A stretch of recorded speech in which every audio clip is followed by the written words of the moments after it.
It began with a quiet sentence that shook the world. They collected and passed on sensitive security information to foreign powers.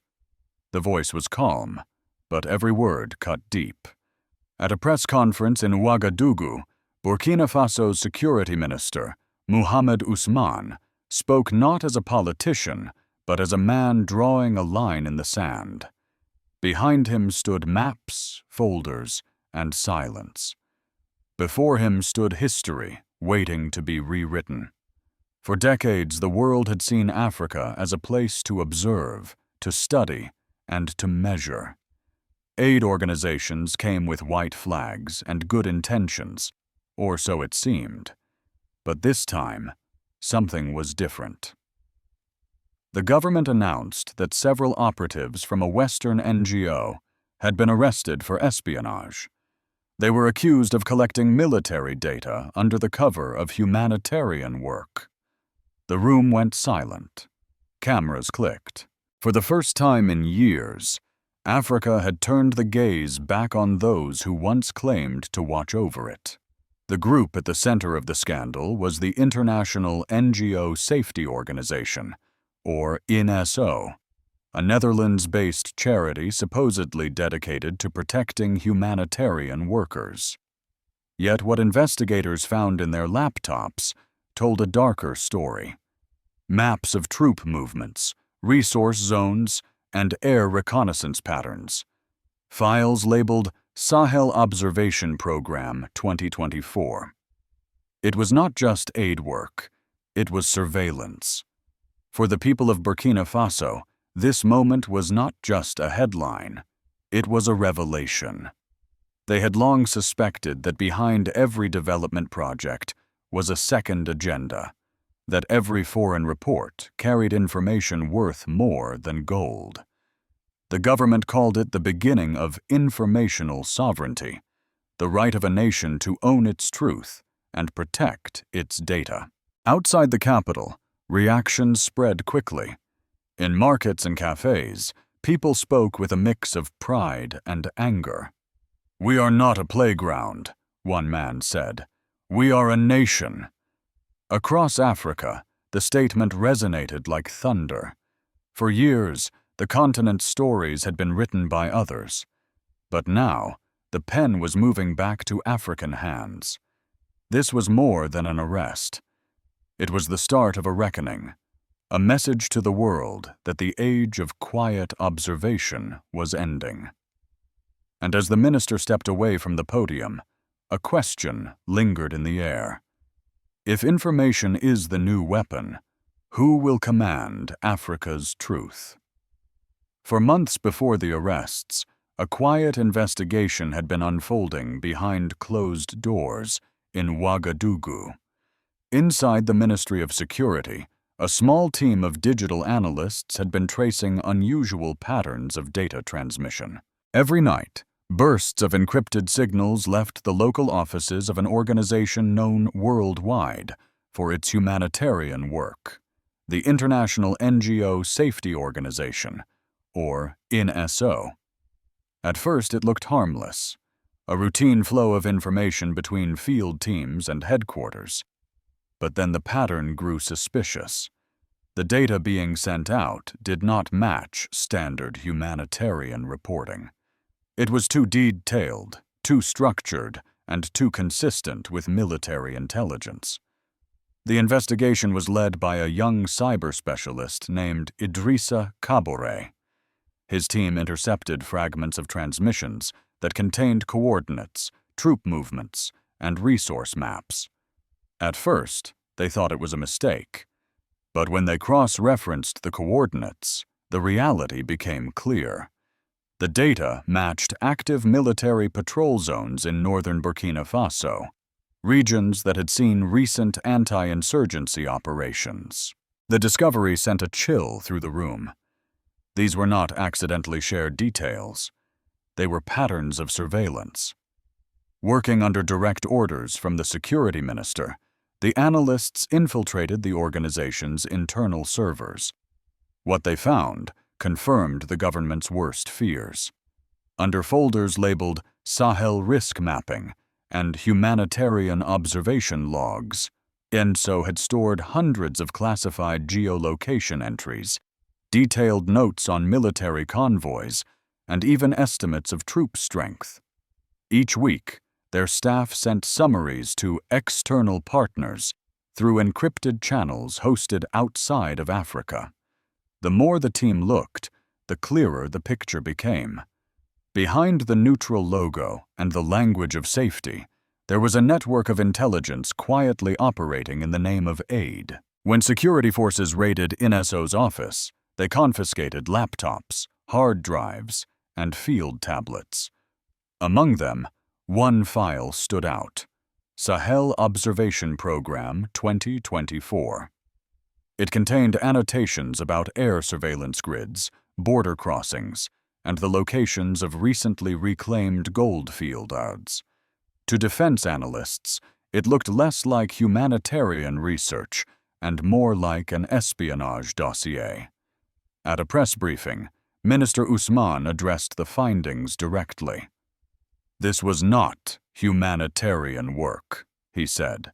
"It was surveillance under another name." The words echoed through the international press. Within hours, major Western outlets released statements defending ENSO, calling the accusations exaggerated and politically motivated. The organization itself denied any wrongdoing, insisting it had only been mapping risk areas to ensure staff safety. But in Burkina Faso, few believed that explanation. The timing of the transmissions and the content of the files spoke for themselves. As the story spread, the conversation shifted from legality to morality. Was this an isolated case, or a reflection of something deeper? Analysts across Africa began asking whether humanitarianism had become a mask for intelligence gathering. Experts pointed out that the data collected by aid groups could be worth millions if sold to defense contractors or private security firms. Each set of coordinates was a potential vulnerability. Each report was a map of power. In the streets of Ouagadougou, people spoke with a mix of anger and pride. "They thought we would not notice," one student said, "but we are watching now." On national television, commentators described the arrests as a turning point, a moment when Africa stopped being observed and started observing. In Western capitals, the mood was uneasy. Diplomats in Paris and Brussels demanded clarification. Aid agencies expressed concern that the case would set a dangerous precedent for humanitarian access. Yet beneath the official statements lay a quiet fear, the fear of losing control over information. For decades, Africa's crises had been documented, analyzed, and archived by outsiders. Now, the flow of data was being questioned, and with it, the entire structure of global assistance. Inside Burkina Faso's intelligence directorate, one memo captured the new mindset. "We have guarded our borders, but never our data. That must change." The government began drafting the nation's first digital sovereignty law, establishing local control over all information collected within its territory. What began as a raid on one office had become the seed of a national policy. The exposure of ENSO was more than an espionage case. It was the unveiling of a system built on imbalance, where aid and intelligence often walked hand in hand. The illusion of neutrality had been shattered. And as the dust settled, one question began to define the moment.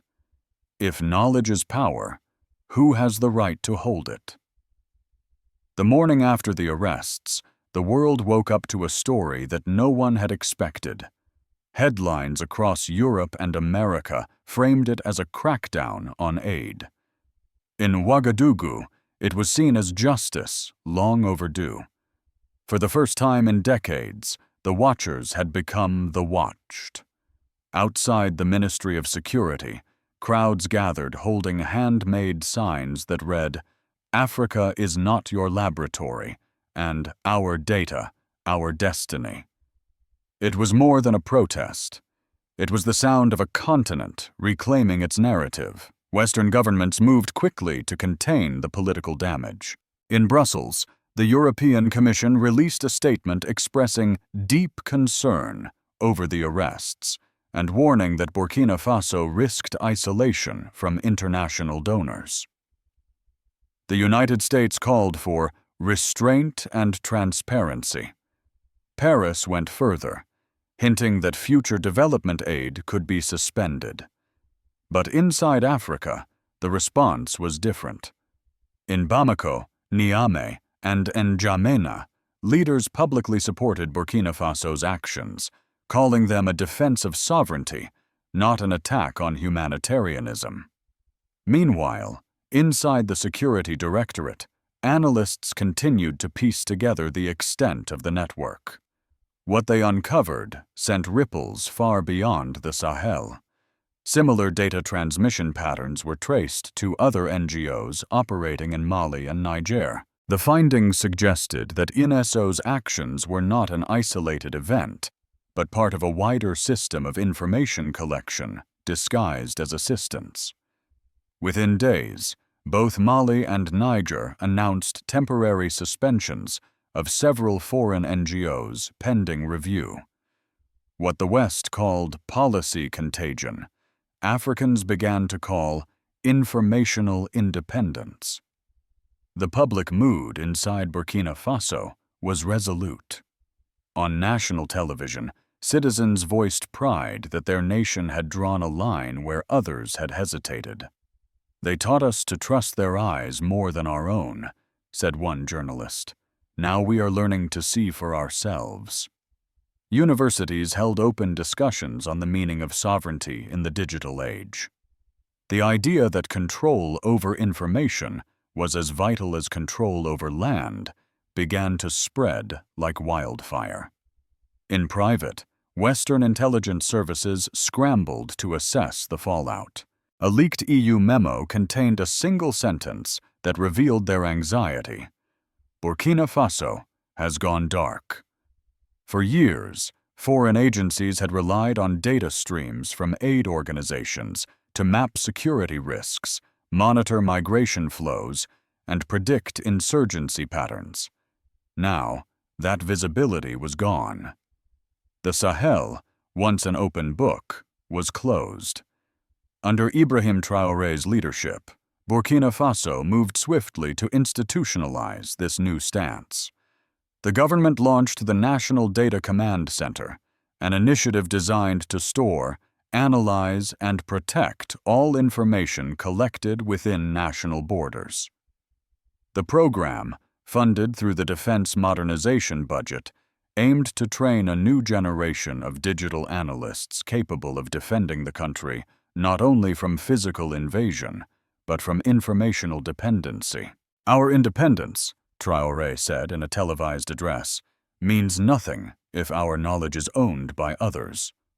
The speech resonated far beyond Burkina Faso. In Ghana, Senegal, and Kenya, activists began calling for similar laws to protect national data. In academic circles, a new phrase began to circulate: data decolonization. It described a movement to reclaim Africa's digital narrative from the institutions that had shaped it for decades.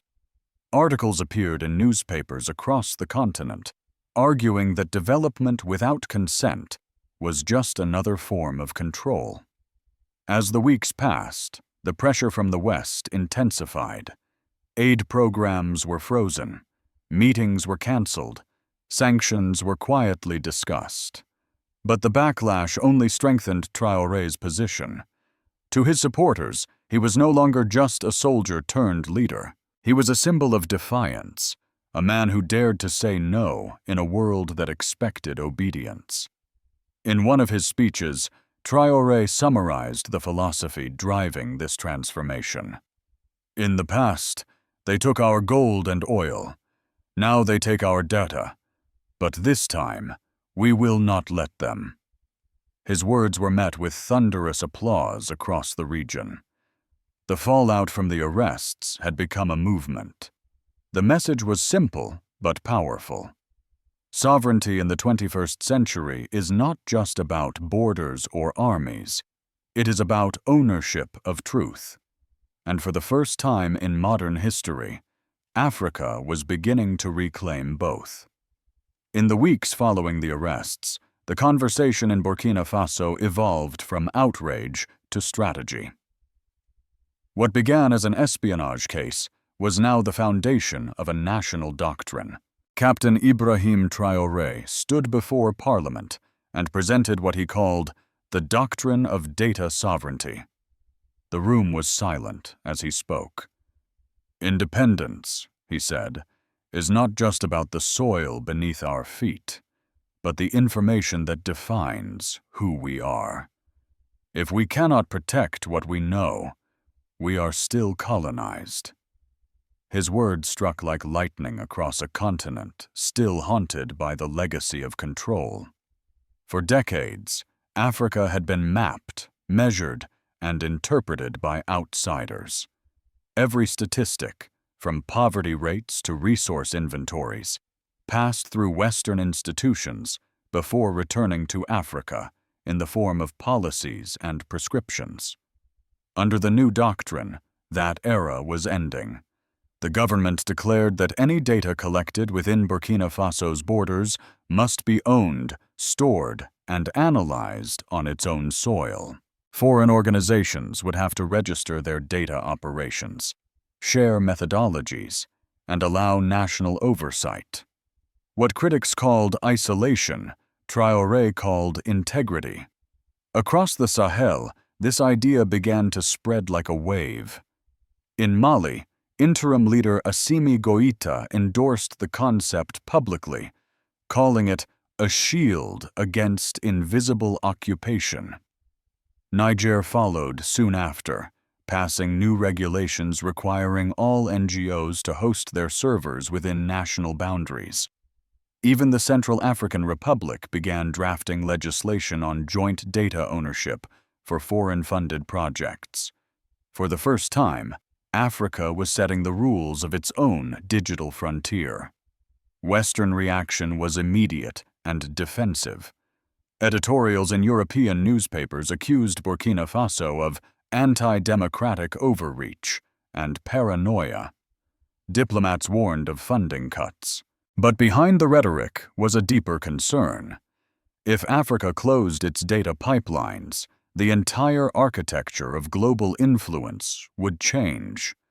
For decades, real-time data from aid networks had shaped not only foreign policy, but also investment strategies, security cooperation, and migration management. Without it, the old powers would lose their most valuable resource, insight. Inside the African Union headquarters in Addis Ababa, the topic of data decolonization took center stage. Delegates debated how to build a pan-African data network, an infrastructure that would allow nations to exchange and protect information without foreign intermediaries. One delegate from Kenya said, "We fought to reclaim our land. Now we fight to reclaim our knowledge." The statement was met with applause. Meanwhile, in Ouagadougou, the National Data Command Center began its operations. Young engineers and analysts worked around the clock, processing digital reports and training in cybersecurity defense. The newly built Sankara Tech Lab, named after Burkina Faso's revolutionary hero, became a symbol of modern independence. A student interviewed on national television said proudly, "For the first time, we are not being studied. We are the ones studying." The doctrine also ignited a global debate about ethics. If Western nations punished unauthorized data collection with billion-dollar fines under their own laws, why was it controversial for Africa to do the same? Analysts pointed out the hypocrisy. The European Union's GDPR protects European citizens' privacy, and the United States Cloud Act restricts foreign access to American data. Yet when Burkina Faso sought similar protection, it was labeled restrictive. One African diplomat summarized the double standard with sharp clarity. When Europe guards its data, it is called regulation. When Africa does, it is called rebellion. Despite the criticism, the doctrine was gaining traction across the global South. In Asia and Latin America, leaders quietly praised Traoré's stance, seeing in it a model for protecting their own digital sovereignty. African universities began teaching courses on informational independence, and youth movements on social media turned the phrase, "our data, our power," into a rallying cry. In one televised address, Traoré concluded with a line that would later be quoted across the continent. "A nation that does not control its data is a nation that does not control its destiny." His voice was calm, but unyielding. The applause that followed was not just for him, but for an idea long suppressed. The doctrine of data sovereignty had become more than policy. It was the beginning of a new consciousness. In the digital age, where information is the new gold, Africa was finally learning not to sell itself cheap. By the end of that turbulent season, something extraordinary had begun to take shape. What started as an arrest in Ouagadougou had evolved into a continental movement. Under Captain Ibrahim Traoré's leadership, Burkina Faso, Mali, and Niger announced the creation of a new initiative, the African Intelligence Network. Its mission was simple but revolutionary: to ensure that every piece of information collected on African soil would remain in African hands. No more invisible intermediaries, no more silent observers. At a closed-door summit in Niamey, the leaders of the Sahel Alliance stood side by side, not as heads of isolated nations, but as architects of a new information order. They signed a joint charter declaring that data, like land and water, was a sovereign resource. Their message was clear: the continent's future would no longer be written on foreign servers. The announcement sent shockwaves through global capitals. Western think tanks called it a digital revolt. Analysts warned that Africa was building an alternative to the Western-controlled information grid. Yet for millions across the continent, it felt like liberation. In universities from Accra to Nairobi, students discussed the idea of digital independence. Youth movements launched online campaigns under the slogan, "We own our story." For them, data sovereignty was not about isolation, but dignity. It was about defining who they were without permission. Across Africa, countries began following the Sahel's lead. Kenya drafted its own digital sovereignty bill. South Africa introduced requirements for corporations to store citizens' data locally. Even Mauritius announced plans to host its own development servers. The idea was spreading faster than anyone expected. Inside Burkina Faso, the transformation was tangible. The newly opened Sankara Tech Lab trained hundreds of young analysts to defend their nation's digital borders. In classrooms and cafes, a quiet pride replaced decades of resignation. "We used to be the observed," one student said. "Now we are the observers." In Paris and Brussels, the tone shifted from irritation to alarm. Reports warned of a fracture in the global information system. For Western powers accustomed to holding the narrative, the realization was sobering. Africa was no longer waiting to be understood. It was beginning to understand itself. The African Intelligence Network became more than an institution. It became a symbol of rebirth, a declaration that in the 21st century, sovereignty would no longer be measured in territory alone, but in truth. As dawn rose over Ouagadougou, the city moved with a quiet rhythm. The air was heavy, not with fear, but with awareness. Across the streets, people spoke in low voices about a moment that had already become part of their history. For generations, Africa's story had been written by others, shaped by distant powers that claimed to understand it better than its own people. Now, that story was being reclaimed. What began as a single espionage case had evolved into a moral and political awakening. Nations across Africa were enacting new laws to secure their digital borders. Universities were founding departments focused on data ethics and sovereignty. The young were learning not only to defend their land, but to protect their information. For the first time, Africa was not waiting to be defined by outsiders. It was defining itself through knowledge, discipline, and unity. At the anniversary of the arrests, Captain Ibrahim Traoré addressed the nation from the steps of the presidential palace.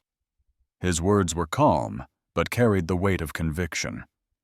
"Sovereignty," he said, "is not inherited. It is practiced, guarded, and renewed each day. They told us that we were poor because we lacked resources. But the greatest wealth of any nation is its knowledge. And today, Africa begins to protect its mind." His speech spread across the continent, carried through radio stations and online streams.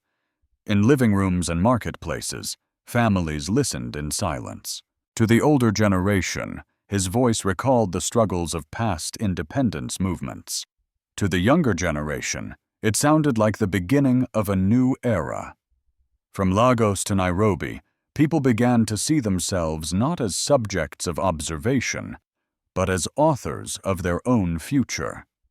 In the West, the reactions were divided. Some called it defiance, others called it progress. Yet even among critics, there was a reluctant understanding that the balance of power had begun to shift. The narrative of Africa was no longer being told from afar. It was being written from within. As night returned to the Sahel, the lights of Ouagadougou shimmered like embers across the horizon. In the hum of servers, in the quiet determination of its people, one truth was clear. Africa had stopped being observed. It had started to see itself. And through that vision, it had found its freedom.